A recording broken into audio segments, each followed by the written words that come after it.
चालू करें। मित्रों, हमारे बीच भारतीय जनता पार्टी के वरिष्ठ नेता, पूर्व केंद्रीय मंत्री और पटना साहब से लोकसभा सांसद माननीय श्री रविशंकर प्रसाद जी यहां उपस्थित हैं। मैं उनसे सादर अनुरोध करूंगा कि आज की प्रेस कॉन्फ्रेंस को संबोधित करें। नमस्ते मित्रों, आज संसद की कार्रवाई 9 मार्च तक के लिए स्थगित कर दी गई है, लेकिन राहुल गांधी की अगुवाई में और उनके द्वारा उत्तेजना के माध्यम से जो कांग्रेस के लोगों का आचरण रहा है, उससे स्पष्ट है कि राहुल गांधी जी स्वयं लोकतांत्रिक प्रक्रिया, लोकतांत्रिक शुचिता, संवैधानिक मर्यादा और संसद के नियमावली किसी को भी नहीं मानते हैं। जो मेरे मन में आएगा मैं करूंगा, तो जो मेरे मन में आएगा मैं करूंगा, तो उनकी पार्टी का हाल तो उन्होंने बेड़ा गर्क कर दिया। आप देख ही रहे हैं, जिस दिन वो संसद में खुराफात कर रहे थे, उसी दिन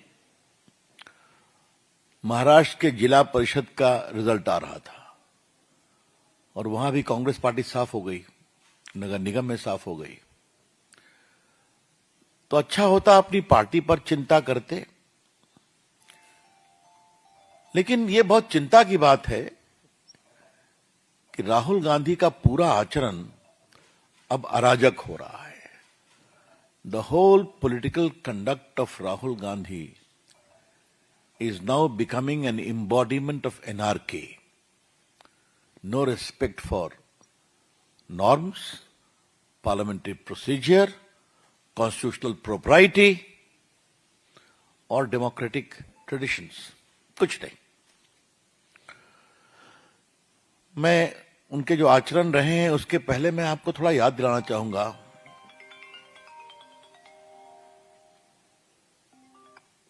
मैं प्रेस कॉन्फ्रेंस में 10 मिनट में कर रहा हूं, 10 मिनट। ये याद करिए, इन्होंने क्या क्या कहा था। सोरोस के पेपर को लेकर भारत को बदनाम किया दुनिया में, जबकि दुनिया के सामने वो भाग चला, उसके पेपर की कोई क्रेडिबिलिटी नहीं रही, आपको मालूम है।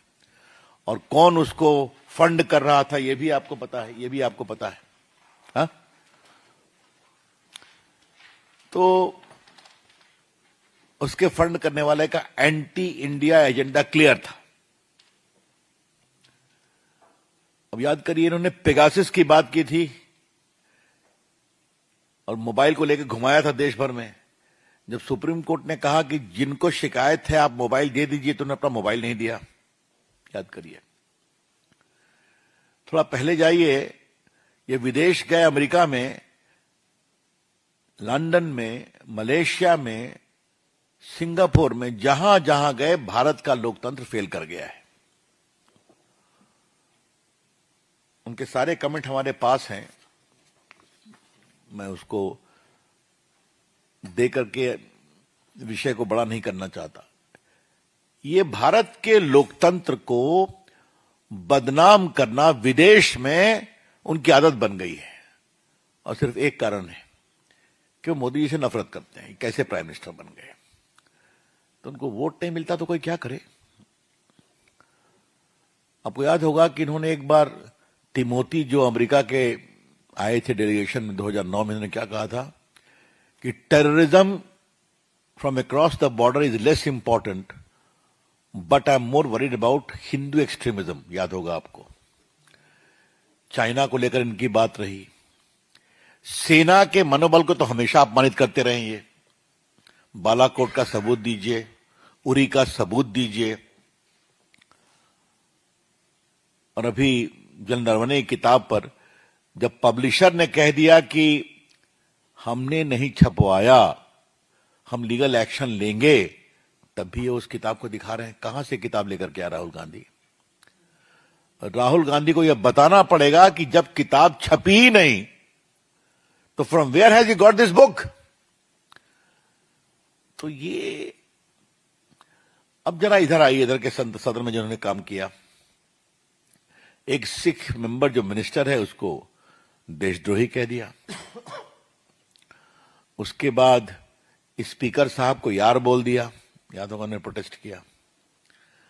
फिर उनके निर्देश पर उनकी महिला मेंबर्स ने आकर के घेर लिया था पीएम की सीट को। मैं स्वयं बैठा हुआ था।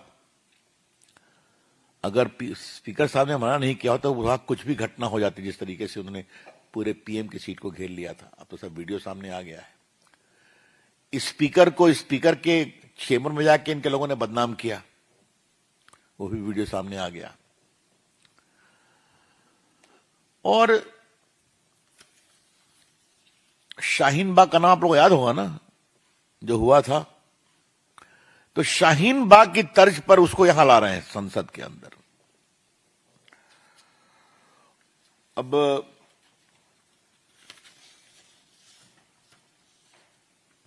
आपने देखा होगा, मैं भी पीछे से आया कि प्रहलाद जोशी जी प्रेस से बात कर रहे थे। आप लोग संसद में आते हैं, वहां ये घुस गए, मैं भी बोलूंगा। अब ऐसा होता है क्या कि भाजपा की प्रेस में कोई कांग्रेस वाला चला आया, कांग्रेस वाले की प्रेस में हम चले जाएं? तो ये सब रिकॉर्ड पर है। उनसे एक सवाल किया गया जो उनके खिलाफ हुआ है सदस्यता को लेकर करके, तो उन्हें वही कहना शुरू किया कि आप लोग बीजेपी वाले हो, मैं जवाब नहीं दूंगा आपको। अरे उनका आज का एजेंडा नहीं है।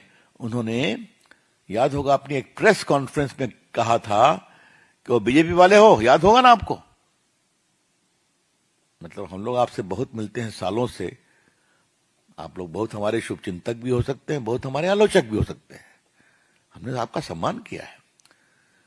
तो क्या मीडिया कोर्ट पर भी टिप्पणी की थी, आपको याद होगा, कंटेम्प्ट हुआ था इनके खिलाफ। क्या सेना, क्या मीडिया, क्या कोर्ट, और मोदी जी और इसकी बात तो छोड़ दीजिए आप। तो सदन के पटल पर झूठ बोलना, बेशर्मी से झूठ बोलना, speaking falsehood in the most unabashed manner, और बाद में फिर लोकतंत्र को कमजोर करना, यह बहुत पीड़ादायक है। राहुल गांधी जी अलोकतांत्रिक आचरण करते हैं, अपनी पार्टी में करिए, संसद में आप नहीं कर सकते। उसकी मर्यादा का आपको ध्यान रखना पड़ेगा। ये बहुत ही पीड़ादायक है। इसलिए हमें लगा आज जब सदन खत्म हुई है तो हम जरा आपसे बात करें। राहुल गांधी के इस सारे आचरण की हम भर्त्सना करते हैं पार्टी की ओर से।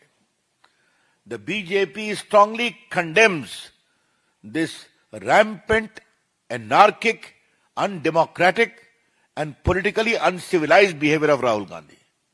मैं तीनों शब्दों का प्रयोग बहुत जिम्मेदारी से कर रहा हूं, इसलिए मैंने शुरू से बताया आपको, क्योंकि उनकी कोई अकाउंटेबिलिटी नहीं है, कोई उत्तरदायित्व नहीं है उनका, जो मन में आए सो करेंगे हम। तो खैर, जिस परिवार से आते हैं वहां तो उत्तरदायित्व की बात कम होती है। तो इसलिए मुझे लगा कि मैं आपसे चर्चा करूं। पार्टी की ओर से इसका हम बहुत ही भर्त्सना करते हैं।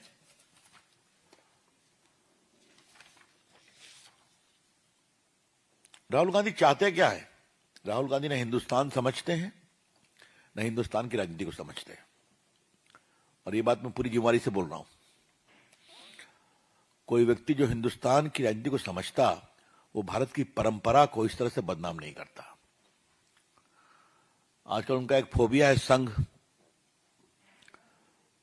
तो आज मैं भाजपा के केंद्रीय मीडिया पटल से राहुल गांधी को एक सलाह देना चाहता हूं, और इस सलाह मैं बहुत गंभीरता से दे रहा हूं। राहुल गांधी जी, आपके परनाना जवाहरलाल नेहरू भी संघ के बहुत बड़े आलोचक थे। आपकी दादी जी भी बहुत संघ के आलोचक थी, इंदिरा गांधी। आपके पिताजी भी संघ की आलोचना करते थे, और आपने तो सारी पराकाष्ठाएं पार कर ली। संघ के 100 साल पूरे हो गए। संघ आज दुनिया का सबसे बड़ा एनजीओ बन गया है, और भारत के विकास में, चरित्र निर्माण में, आत्मविश्वास में और राष्ट्रवाद में संघ ने एक बहुत बड़ी भूमिका अदा की है। आप कहां पहुंच गए? 100 भी नहीं पार कर रहे हैं 3 चुनाव से।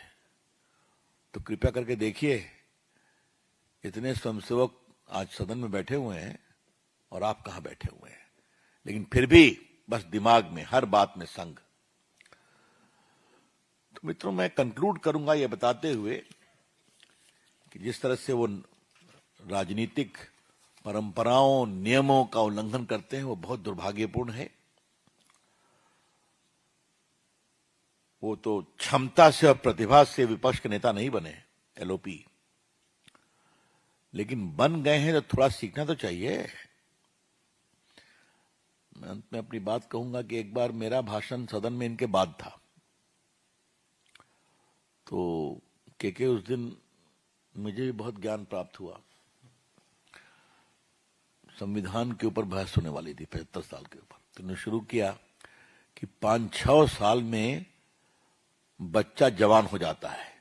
तो हम लोग सब लोग घबरा गए कि ये कौन सा तर्क है भाई। और दूसरा तर्क उन्होंने कहा, तपस्या से शरीर में गर्मी आती है। तो मैं अपने भाषण में कहा, और आज मैं दोबारा दोहरा रहा हूं, कि जो संत हिमालय में बैठकर साधना कर रहे हैं, वो आपका भाषण सुनेंगे तो कहेंगे इंदिरा गांधी के पोते को हो क्या गया है। हम अपने को अनादि से अनंत के जोड़ने के लिए साधक बने हुए हैं, और ये कह रहे हैं कि तपस्या से गर्मी आती है।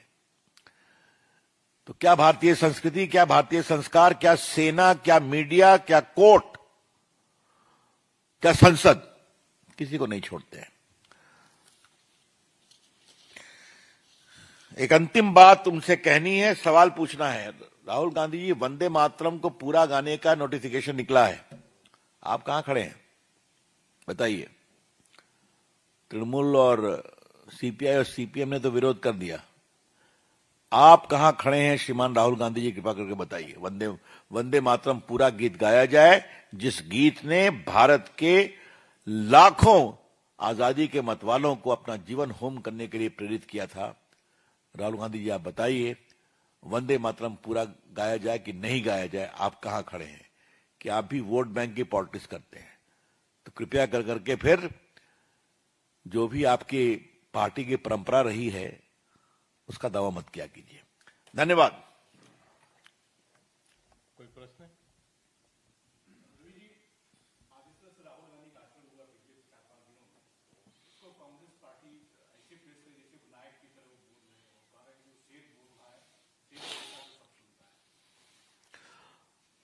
राग दरबारी में तो दरबारी और क्या बोलेंगे हैं? राग दरबारी में तो दरबारी यही करेंगे ना। तो उनकी नौकरी का सवाल है, चाकरी का सवाल है।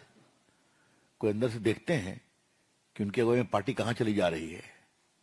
और याद करिए, उस दिन भी झूठ बोला कि वो तेजस्वी सूर्या का स्टेटमेंट सुन करके हमने राष्ट्रवाद की बात कही। सुबह से उनके लोग क्या चला रहे थे कि राहुल गांधी बोलने वाले हैं राष्ट्रवाद पर, इस सब पर चलता है।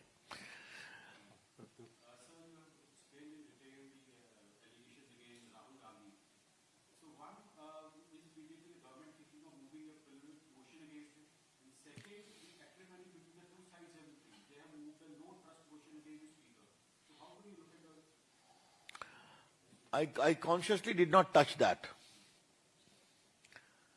And हम स्पीकर साहब के आचरण की बहुत तारीफ करना चाहेंगे कि जो अखबारों में मैंने देखा कि टेक्निकल तरीके से इनको रिजेक्ट नहीं करो, सब्सटैंटिव आने दो, जो भी होगा वो होगा, और क्या।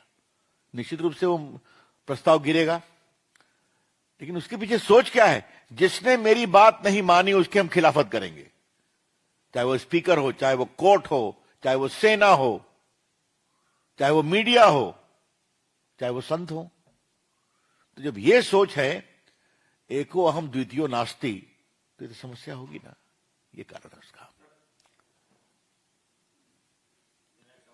जी, बार बार बीजेपी कहती है कि राहुल गांधी जो जनता की जो गरिमा है उस पर की उसको नहीं समझते, और कई बार किसी एक खास संगठन के सुरक्षा नेता की तरह व्यवहार करते नजर आते हैं। निशिकांत दुबे ने इसको लेकर एक प्रस्ताव भी दिया था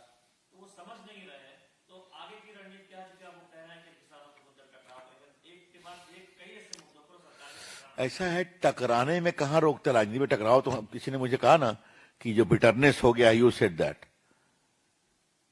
तो क्यों नहीं बातचीत होती है, होनी चाहिए भी चाहिए, लेकिन बातचीत भी किससे होगी? जो बातचीत करने और सुनने को तैयार हो ना। आई रिपीट, जो बातचीत करने और सुनने को तैयार हो। क्या राहुल गांधी अपने कांग्रेस के बड़े लोगों को सुनते हैं क्या? नहीं सुनते हैं ना। लेकिन हमारी कोशिश जारी रहेगी, इसमें कोई शक नहीं है। हाँ, थैंक यू।